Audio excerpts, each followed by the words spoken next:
चलो यहाँ पे देखो, यहाँ पे क्या है, मतलब मैथ और साइंस के क्वेश्चन देखेंगे। यहाँ पे है वह छोटी संख्या जो है जिनमें जो है जिससे 89,33,04 में से घटाने पर एक पूर्ण वर्ग प्राप्त होता है। ठीक है, तो पहले आप देखो उसका वर्ग निकालने का नियम होता है। ठीक है, पहले आप क्या करोगे, पीछे से दो दो अंक का क्या बनाओगे, जोड़ा बनाओगे। ठीक है, अब इसमें जो आपका यहाँ पे जो लास्ट वाले जो जोड़े आए हैं, इनमें क्या करोगे आप, इनका नियरेस्ट स्क्वायर देखोगे। ठीक है, नियरेस्ट स्क्वायर क्या है, 81 है, जो कि किससे बनेगा, 9 से बनेगा, तो 9 9 81। ठीक है, तो आपको 9 को यहाँ पे करोगे और 9 को फिर यहाँ पे क्या करोगे, ऐड करोगे। ठीक है, वही सेम डिजिट को आपको ऐड भी करना होता है, और जितनी बार ले गए हो 9 बार ले गए हो। ठीक है, फिर यहाँ पे आपने 18 लिखा, फिर आप अब यहाँ पे आपने ये करा, अच्छा जो इसमें जो नंबर्स नीचे आते हैं वो डबल में ही आएंगे। ठीक है, साथ में क्या आएंगे, डबल में ही आएंगे, तो यहाँ पे आपका आएगा 33। ठीक है, उसके बाद आपने इन दोनों को जोड़ा, आया था कितना, 18।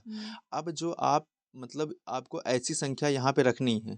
ठीक है, तो अभी तो ये 2 डिजिट का था, समझ में आया, ये कितना हो जाएगा, यहाँ पे जब जो भी संख्या रखोगे तो वो आपका क्या आएगा, यूनिट डिजिट आएगी, समझी, वो as a unit digit work करेगा, और ये आपका 3 डिजिट का पूरा हो जाता है। आएगा नहीं समझ में, तो ये भी हमको समझना पड़ेगा। तो यहाँ पे मतलब ऐसी संख्या रखनी है कि जिससे ये क्या हो जाए, ये मतलब ये 3 डिजिट का होगा, और मल्टीप्लाई करने के बाद उससे ज़्यादा ना हो। ठीक है, तो यहाँ पे हम क्या रखेंगे, यहाँ पे हम रखेंगे कितना, 4। ठीक है, तो 18 चौका कितना होता है, 72, और 4 चौक 36 ना, 736 हो जाएगा। फिर यहाँ पे फिर अगेन जो लास्ट में हमने कितना रखा था, 4 रखा था, 4 ही ऐड करेंगे। अब ये कितने डिजिट का यूनिट हो जाएगा, ये 4 डिजिट का। ठीक है, अब यहाँ पे फिर हमने ये 2 अंक एक साथ में उतारेंगे, फिर है उसके बाद जो है इसको ले आएंगे कितनी बार, 5 बार। ठीक है, कितनी बार, 5 बार, 5 बार जाएगा, कितना आएगा, 19 ठीक है, 94 25। अब इसको क्या करेंगे, इसमें घटाएंगे तो कितना आएगा, हमारा ये 279। ठीक है, मतलब इसमें से हम क्या कराएंगे, इसमें से अगर हम 279 घटा देंगे तो वो क्या हो जाएगा, वो पूरा का पूरा जो है कितना है, वर्ग बन जाएगा, और वर्ग घटाने में कितना आएगा, इतना आएगा, और ये किसका वर्ग है, ये वर्ग है कितना, 945 का। ठीक है, 945, ये कैसे पता चला, ये ऊपर आया है कितना, 945। ठीक है, तो ये भी जो है वर्ग पता करने का तरीका है, वर्ग निकालने का भी तरीका है। ठीक है, पता है ना। आगे लिखा है कौन सा कथन इसमें सही है, पूछा कौन सा कथन सही है, लिखा है sum of the 2 prime numbers is always a prime number. तो क्या जो है, जैसे दो सम नंबर है, जैसे यहाँ पे 2 प्राइम नंबर है, अभाज्य संख्या है, 2 भी क्या है, प्राइम नंबर है, और 3 भी क्या प्राइम नंबर है, 5 आया, क्या ये प्राइम नंबर है, हाँ ना। लेकिन देखो 3 भी तो क्या है, प्राइम नंबर है, और 5 भी प्राइम नंबर है, तो इनका दोनों का योगफल कितना आ रहा है, 8। तो क्या ये ऑलवेज सही है, तो ये क्या होगा, गलत हो गया। अगेन है a composite number can be added, एक भाज्य संख्या विषम संख्या हो सकती है, बिल्कुल हो सकती है।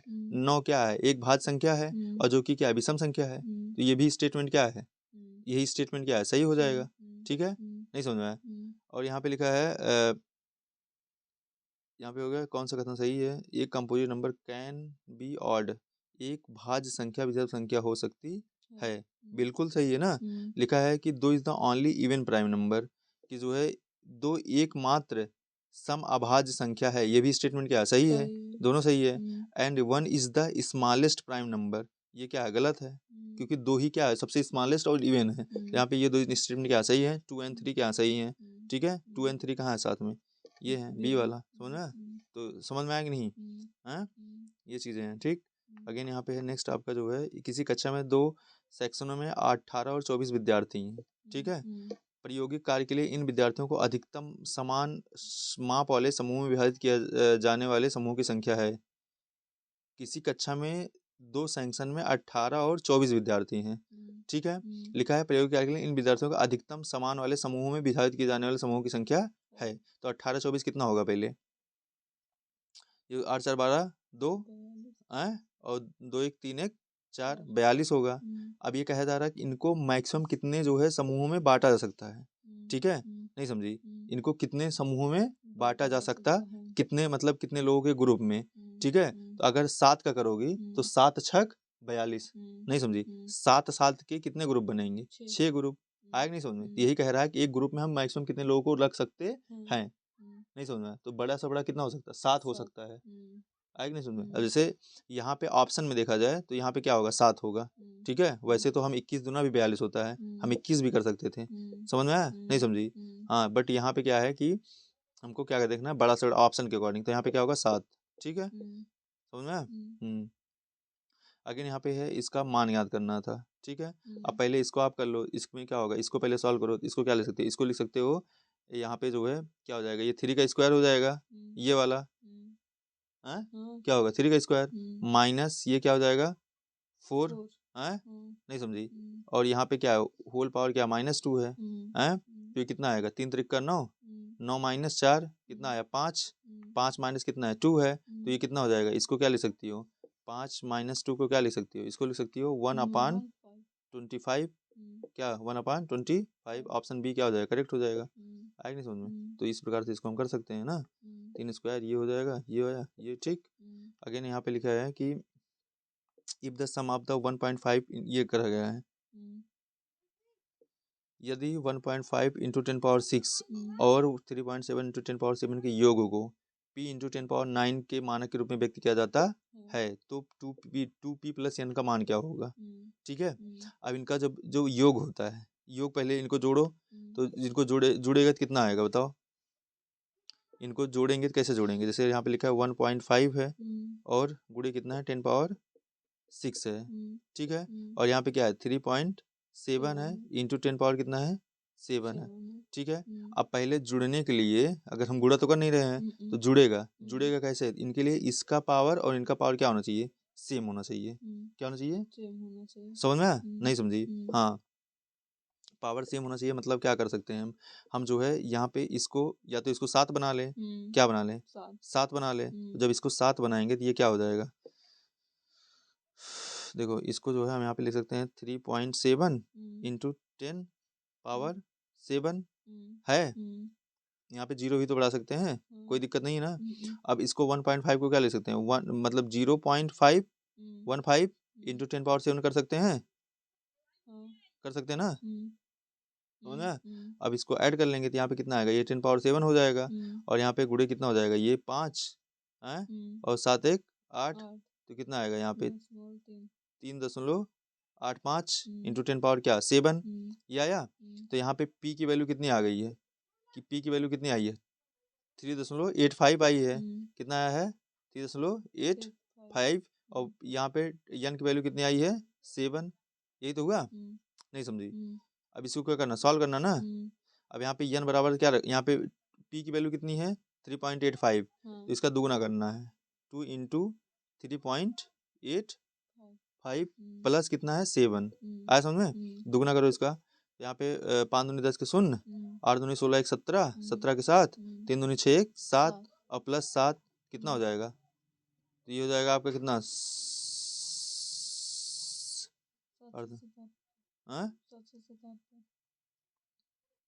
यहाँ पे 2 अंक पे क्या लगे, दशमलव भी तो लगेगा है।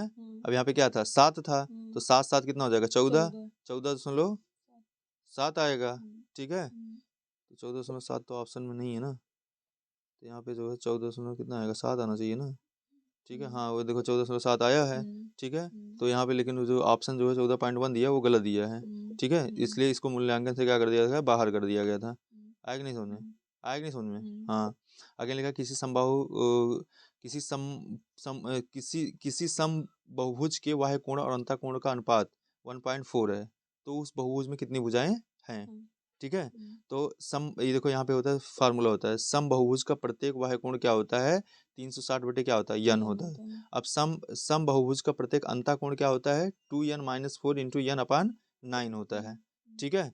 तो यहाँ पे ये बराबर कर लो, ठीक है। अब प्रश्नानुसार जब इनको डिवाइड करा जा रहा है तो कितना आ रहा है 1/4 आ रहा है, इसको सॉल्व कर लो तो यहाँ पे आ जाएगा कितना n बराबर कितना आएगा 10, ठीक है। लिखा है किसी समबाहु के बाह्य कोणों अंतः कोणों का अनुपात कितना 1/4 है ना, तो यहाँ पे देखो यहाँ पे जो है बाह्य कोण का जो होता है कितना होता है, ये आपका 360/n होता है, कितना 360/n, ठीक है। और अंतः कोण के कितना होता है 2n - 4 इंटू 90/n होता है, ठीक है। दोनों को डिवाइड करेंगे कितना आएगा 1/4, इसको सॉल्व कर लेंगे, आया समझे।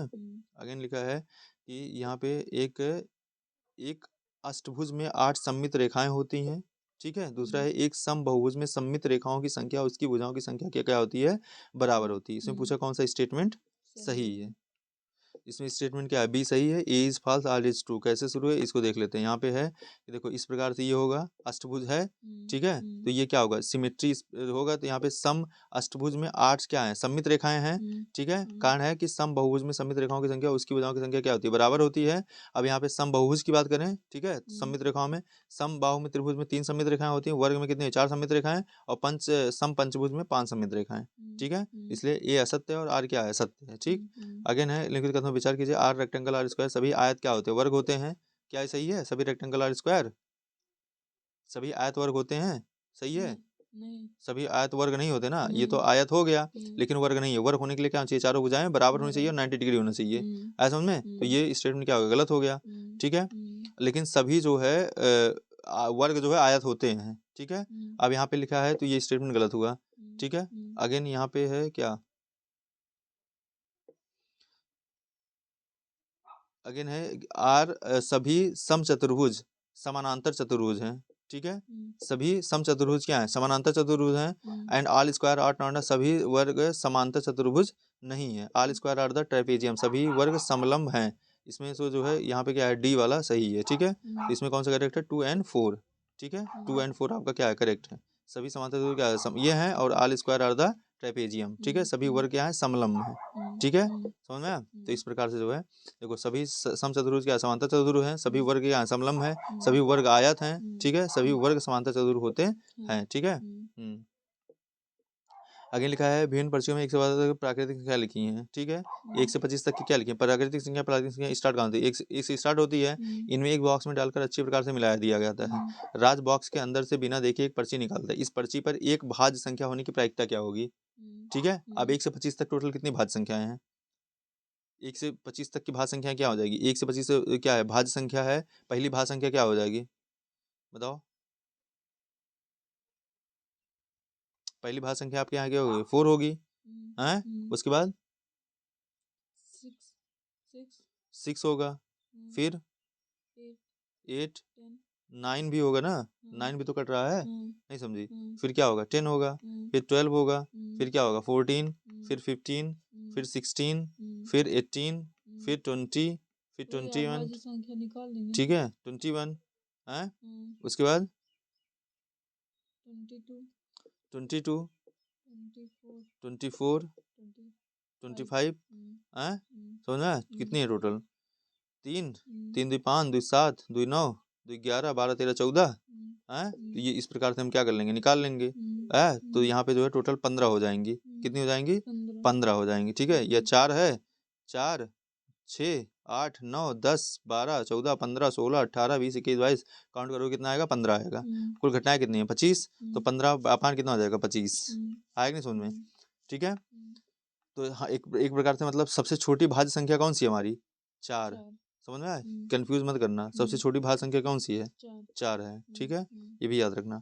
अगेन यहाँ पे लिखा है कि जो है the mean of the mean median mode and the range of the data, लिखा कि मध्य माध्यक और बहुलक तथा परिसर का माध्य क्या होगा। यहाँ पे जो है, अब यहाँ पे लिखा है कि जो है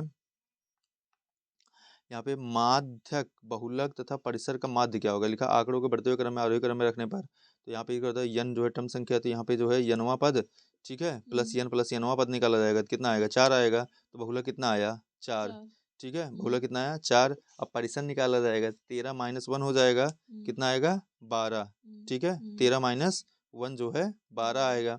अब माध्य जो है निकाला जाएगा, तो माध्य जो है पूरा का जितनी संख्या ऐड कर लो और टोटल कितना है वो ऐड कर लो, तो कितना आएगा, 5 आ जाएगा, ऐसा समझे। अब इन सबका क्या निकालना है, सबका माध्य निकालना है, ठीक है। तो माध्य कितना आया था, 4, मध्य का कितना आया, 4, बहुलक कितना आया, 12, परिसर का माध्य कितना आया, 5, ठीक है। तो यहाँ पे मतलब जो है सबको जो है ऐड करके उसके बाद जो है यहाँ पे निकाल लो, समझ में आया। तो ये कितना आएगा, 25/4 ये आ जाएगा, ठीक है। दोबारा बनाने वाले लोहे का एक बेलनाकार छड़ की लंबाई मूल लंबाई की 16 गुनी हो जाती है, इसकी नई छड़ की त्रिज्या पर क्या प्रभाव पड़ेगा, ठीक है। यहाँ पे क्या बोला जा रहा है, यहाँ पे बोला जा रहा है दोबारा बनाने पर, ठीक है, लोहे की एक बेलनाकार छड़ की लंबाई मूल लंबाई की 16 गुनी हो जाती है। मतलब क्या था, ऐसे था, ठीक है, ऐसे बेलनाकार रहा होगा, हैं। अब ये कह रहे हैं कि जब इसको दोबारा बनाया जाता है तो इसकी छड़ की लंबाई क्या हो जाती है, 16 गुनी हो जाती है। पहली लंबाई क्या हो जाती है, 16 गुनी हो जाती है, ठीक है। तो इसकी छड़ की त्रिज्या पर क्या प्रभाव पड़ा होगा, समझ में? तो देखो माना जो है पहले बेलन की छड़ की ऊंचाई क्या थी, लंबाई क्या थी, यस थी, त्रिज्या आर था, तो उसका आयतन क्या रहा होगा, आर एच स्क्वायर रहा होगा। और चूंकि दोबारा बनाने पर बेलन का छड़ की लंबाई मूल लंबाई क्या हो गई, 16 गुनी हो गई, तो अब नई ऊंचाई कितनी हो गई, 16 एच। वो पहले एच था, तो ये क्या 16 एच हो जाएगा, और नई त्रिज्या मान लो कैपिटल आर है, तो नया आयतन कितना हो जाएगा, पाई आर स्क्वायर एच हो जाएगा, कैपिटल आर स्क्वायर एच। नहीं समझी? और यहाँ पे एच का कितना था, ये 16 एच था, अब निकाल लिया। अब यहाँ पे हमने क्या किया, ये 16 आर स्क्वायर एच है क्या है, क्योंकि जो है आयतन क्या रहेगा, दोनों का समान रहेगा ना, आयतन तो चेंज होगा नहीं, आयतन क्या रहेगा, समान रहेगा। ठीक है, तो आयतन समान रहेगा, तो इसलिए क्या हो जाएगा, R square upon 16 R square, R बराबर कितना है, आर अपान 4। ठीक है, तो नई त्रिज्या मूल त्रिज्या कितनी हो जाएगी, 1/4 गुनी हो जाएगी। लगा कैसे समझ में? इस प्रकार से जो है आपको लगाना है। पहले जो है यहाँ पे, क्योंकि आयतन क्या होता है, आयतन जो है सेम रहेगा, चाहे लंबाई घटा दो चाहे चौड़ाई बढ़ा लो, ठीक है, आयतन सेम रहेगा, तो आयतन यहाँ पे निकाल लो, पाई आर स्क्वायर है, नए का भी पाई आर स्क्वायर एच होगा, बस यहाँ पे एच के स्थान पे एच इक्वल टू क्या है, 16 एच है, आएगा नहीं सुनने? तो इस प्रकार से जो है आपका हो जाएगा। ठीक, अगर यहाँ पे लिखा है तार के दो टुकड़े और प्रत्येक की लंबाई जो है 144 सेंटीमीटर है। तार के दो टुकड़े और प्रत्येक की लंबाई 144 सेंटीमीटर, तार के एक टुकड़े को एक वर्ग तथा दूसरे टुकड़े को एक बंद आधार पर अर्धवृत्त बनाया गया है, तो वर्ग के क्षेत्रफल और अर्धवृत्त के क्षेत्रफल का अनुपात क्या होगा।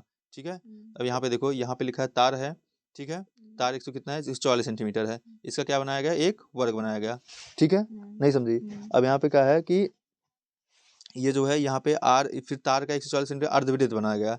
ठीक है, अर्धवृत्त बनाया गया। अब यहाँ लिखा तार के टुकड़े की लंबाई, ठीक है, अब यहाँ पे क्या है, तार के जो टुकड़े की लंबाई है, ये वर्ग का क्या है, परिमाप है। भाई ये तार के टुकड़े की लंबाई क्या होगी, वर्ग का परिमाप होगा, और वर्ग का परिमाप क्या होता है, 4 गुणे ए होता है, तो ए बराबर यहाँ पे निकल आएगा। ठीक है, अब ए बराबर जो उसका निकल के आया था, जो ए निकल के आया था, वही क्या लिखा गया है, अर्धवृत्त का परिमाप लिया गया है, बंद आधार वाले। नहीं समझी? तो ए बराबर इतना हो जाएगा। तो यहाँ पे क्या है कि जो है, अब यहाँ पे 144 हो गया, 144 बराबर कितना हो जाएगा, 2 पाई आर बटे 2। ठीक है, प्लस क्या हो जाएगा, 2r, समझा, 2 पाई प्लस 2r। तो यहाँ पे इसको सॉल्व कर लेंगे। ठीक है, तो यहाँ पे हमारा कितना आएगा, आर बराबर कितना आ जाएगा, 28 सेंटीमीटर। अब वर्ग का क्षेत्रफल अपान क्या, अर्धवृत्त का क्षेत्रफल। ठीक है, वर्ग क्षेत्रफल क्या, भुजा के स्क्वायर, अर्धवृत्त का क्षेत्रफल क्या हो जाएगा, अब वृत्त का क्षेत्रफल क्या होता है, पाई आर स्क्वायर होता है, अर्धवृत्त है इसलिए यहाँ पे क्या होगा, बटे 2 लिख जाएगा। आएगा नहीं समझ में, सॉल्व हो जाएगा। ठीक है, समझ में आया, ये चीजें हैं। ठीक है, क्वेश्चन का पढ़ लो। यहाँ पे लिखा तार के दो टुकड़े हैं, प्रत्येक की लंबाई कितने हैं, 144 सेंटीमीटर है, तार के एक टुकड़े से एक वर्ग तथा दूसरे टुकड़े से एक बंद आधार का अर्धवृत्त बनाया जाता है। ठीक है, वर्ग के क्षेत्रफल और वर्ग के क्षेत्रफल का अनुपात क्या होगा, तो यहाँ पे इसने बना दिया, अब इसने बना दिया, बंद आधार का ये हो गया, समझना, बंद आधार का अर्धवृत्त हो गया। ठीक है, अब यहाँ पे लिखा है क्या, तार के टुकड़े की जो लंबाई है, ठीक है, वो ये क्या है, वर्ग का परिमाप है, क्या है, वर्ग का परिमाप है। ठीक है, ये जो है ये किसके लिए था, ये ऊपर वाले के लिए था, समझ में आया, वर्ग के परिमाप वाले के लिए था। ठीक है, अब यहाँ पे लिखा है, तो यहाँ पे हमें ए का पता चल गया, ए की लंबाई जो है कितना आया, 144/4 आया है। अब तार के टुकड़े की जो लंबाई है वो क्या, अर्धवृत्त का परिमाप है, तो यहाँ पे अर्धवृत्त का परिमाप क्या हो जाएगा आपका, जो है यहाँ पे 144 हुआ। अच्छा, यहाँ पे 2r क्यों आया पता है, जैसे देखो अर्धवृत्त होता है, अर्धवृत्त तो ऐसे ही होगा ना, ठीक है, अर्धवृत्त ऐसे ही होगा, कुछ ऐसे मान लो जो है, एक सेकंड रुको, अर्धवृत्त ऐसे होगा, ऐसे। ठीक है, इसको हम क्या करेंगे, इसको जो है हमने हाफ कर दिया, क्या कर दिया, हाफ कर दिया। ठीक है, तो अब हमको जो है हाफ ऐसे ही होगा, अब हमको ऊपर वाला नहीं लेना है, हमको लेना क्या था, नीचे वाला। ठीक है, तो पूरे का परिमाप कितना हो जाएगा, 2 पाई आर होगा, पूरे का परिमाप क्या होगा, 2 पाई आर। हमको अर्धवृत्त का लेना है, हमको सिर्फ ये नीचे का लेना है, तो ये इसलिए इसका क्या कर देंगे, हाफ कर देंगे। आया समझ में? अब हमने क्या लिया, ये आर क्या है, त्रिज्या तुम्हारी क्या है, त्रिज्या है। अब वो तो ले लिया, लेकिन जब ये पूरा अर्धवृत्त था, अब यहाँ पे जो है आप ये भी तो लोगे, इसका भी तो लंबाई लोगे, ये भी तो इसमें काउंट हो रहा है। अब नहीं समझे, अब आप पहले ऐसे जाते थे, ऐसे चले जाते थे, लेकिन अब आप ऐसे जा रहे हो और ऐसे आ रहे हो, नहीं समझी, तो अर्धवृत्त में ये भी तो है, इसलिए यहाँ पे क्या लोगे, 2r लोगे। अब ये 2r समझ में आया कहाँ से आया था, जब जो चीज ना समझ आया तुरंत पूछ लिया करो। ठीक है, नेक्स्ट यहाँ पे किसी समलंब का क्षेत्रफल जो है 512 सेंटीमीटर स्क्वायर है, उसकी दोनों असमांतर भुजाओं की लंबाई 17 सेंटीमीटर और 23 सेंटीमीटर, समांतर भुजाओं के बीच की दूरी कितने, 16 सेंटीमीटर, समलंब का परिमाप क्या होगा। ठीक है, समलंब का क्षेत्रफल दिया है। ठीक है, अब समलंब का क्षेत्रफल का दिया है, तो ये जो है हमने मान लिया समलंब में जो है ऐसे बनाओगे तो ऐसे बनेगा। ठीक है, अब यहाँ पे जो है चूंकि समलंब का क्षेत्रफल क्या होता है, समलंब का क्षेत्रफल होता है 1/2 समांतर भुजाओं का योग, ठीक है, गुणे उनके बीच की लंबवत दूरी।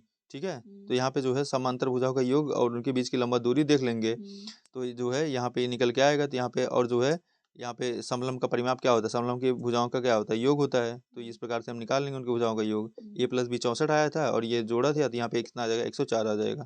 समझ में आया? तो इस प्रकार से होता है समलंब। ठीक है, समझ आया कि नहीं? कुछ इस प्रकार से जो है बनेगा और ये जो है निकल के आ जाएगा। आगे लिखा है यदि एक मोटे कागज की 12 सीटों का भार 40 ग्राम है। ठीक है, 12 सीट है, उनका भार कितना है, 40 ग्राम। तो उसी कागज की कितनी सीटों का भार क्या होगा, 3 दूनी 6 7/2 किलोग्राम। समझा? नहीं समझे? अब ये क्या है, किलोग्राम है, तो किलोग्राम को पहले ग्राम में बदल लो। तो 7/2 को कितने में 7 बटे कितना है, 2 है। 1 किलोग्राम में कितना ग्राम होता है, 1000। तो गुणे कितना हो जाएगा, 1000। नहीं समझी? तो ये कितना आ जाएगा, 3500। कितना आ जाएगा, 3500। ठीक है, अब 3500 क्या है, ग्राम है। ठीक है, अब 12 सीटों का भार कितना है, 40 ग्राम है। ठीक है, तो पहले ये देखेंगे कि जो है ये मतलब कि ये पहले देख लेंगे, ये पहले इसको 40 ग्राम से हम डिवाइड कर देंगे, कितने से, 40 से। ठीक है, अब यहाँ पे काटो, 2 आएगा, कितना आएगा यहाँ पे, 17 है। उसके बाद जो है 175 हो जाएगा। 175 बटे कितना आएगा, 2। ठीक है, तो यहाँ पे देखो वैसे भी देख लो, यहाँ पे जो है एक ग्राम भार की सीटों की संख्या कितनी हो जाएगी, 12/40 हो जाएगा। तो इतने किलो केजी है तो 3500 हो जाएगा, और 12/40 कर लोगी तो वैसे कितना आ जाएगा, 1050 सीट वैसे भी आ जाएगा। समझ आया? नहीं तो ऐसे भी कर लो, कितना आया तुम्हारा, 175 बटे कितना आया था, 2 आया था। 175 बटे 2।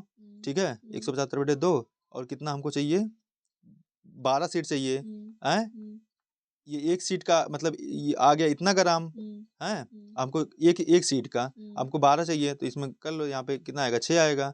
अब देखो 6 पंचे 30 की 0, और 7 छक 42, 42 3 45 के 5, और 6 करने 40 मतलब 4 आएगा, और 6 करने में 6 6 4 10, 10,050 सीट। तो दोनों तरीके से निकल जाएगा। ठीक है,